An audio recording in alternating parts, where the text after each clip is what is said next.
The world of books is a changing one. More and more of us are choosing to download digital books to read on e-readers or tablets. Many bookstores are struggling to stay open, and some people believe that the future of printed books is under threat. But however much the way that we read changes, there's one thing that stays the same. Nothing beats a good story.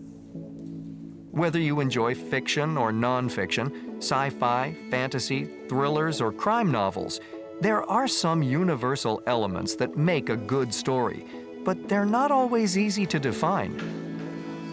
So what do you think makes a good story?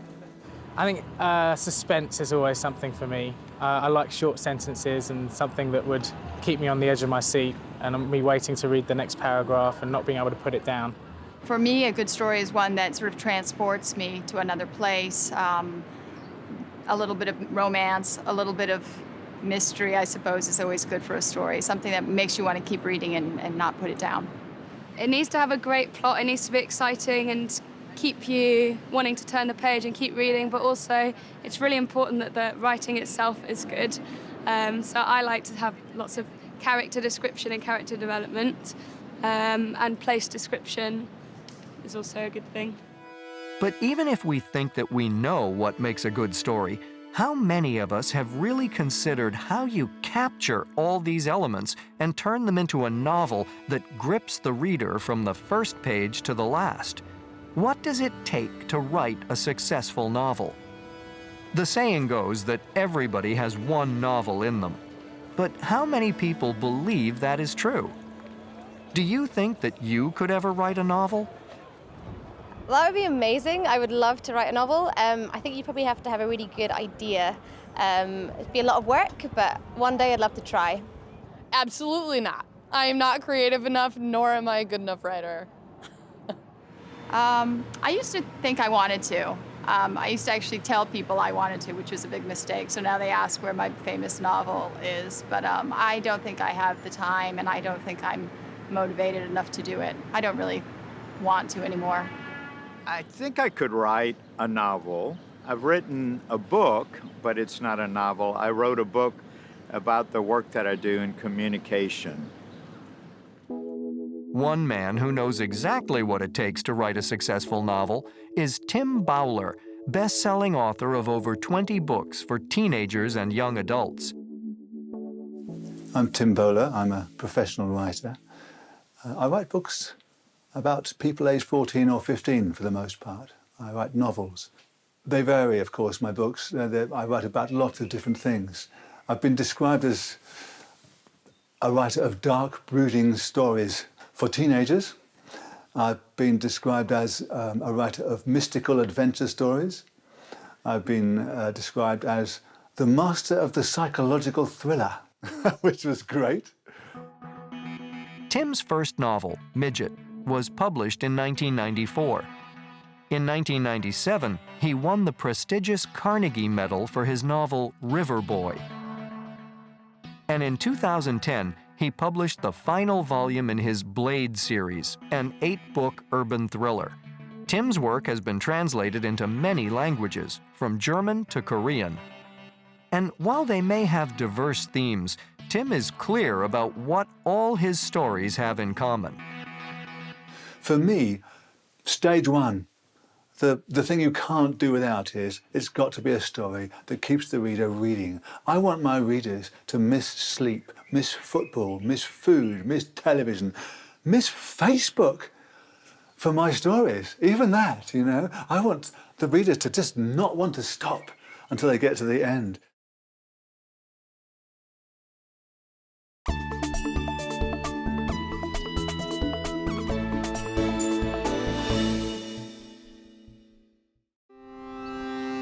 Today, Tim lives in rural Western England and writes his novels in a small, isolated, old stone building known as Tim's Bolt Hole. He has now been writing for over 50 years. Well, I started when I was very young. I was 5 years old when I wrote my first stories. But by the time I was 19, 20, I realised that writing was not just about playtime, about having fun. It was about something much deeper, for me anyway. And I started writing my first novel just after I left university. And it took me 10 years to write the first book. I was nearly 35 when I finished it, and I wrote a lot of words to end up with a novel which is only 50,000 words long. That one was called Midget, and eventually it was published when I was 40 years old. So how does Tim go about writing a novel? Where does it all begin? Does he start with a plan? I'm not a great planner. You find some authors who plan in detail. They write down all the notes about chapter 1, chapter 2, etc. Then they write according to the plan. I'm not one of those. There are lots of writers like me too.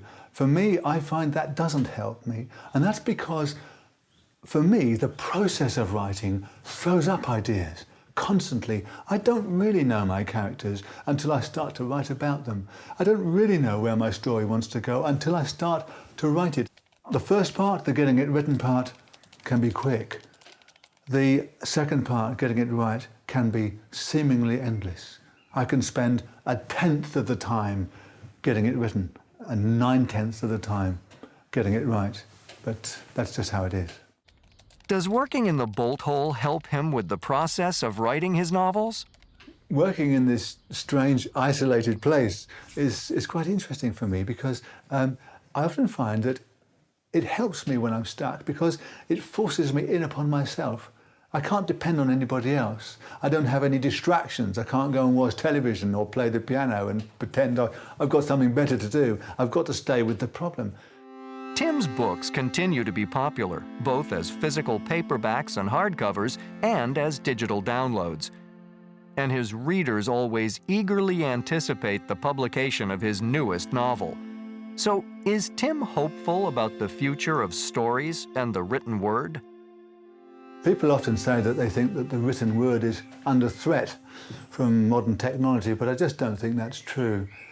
Technology is with us, whether it's in the form of mobile phones or e-readers or Kindles or whatever. And the way we write, the process, in a way, has changed. When I first started writing, I used to use an old pencil and a notebook. Now I use a laptop. I also went through a period of using a typewriter. But the essence of storytelling is the same. How you produce the written word doesn't really matter. No one buys a book because of the way it was written. They buy a book because of the end product.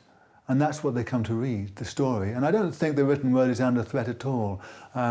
It can compete with every other medium that's out there, I think.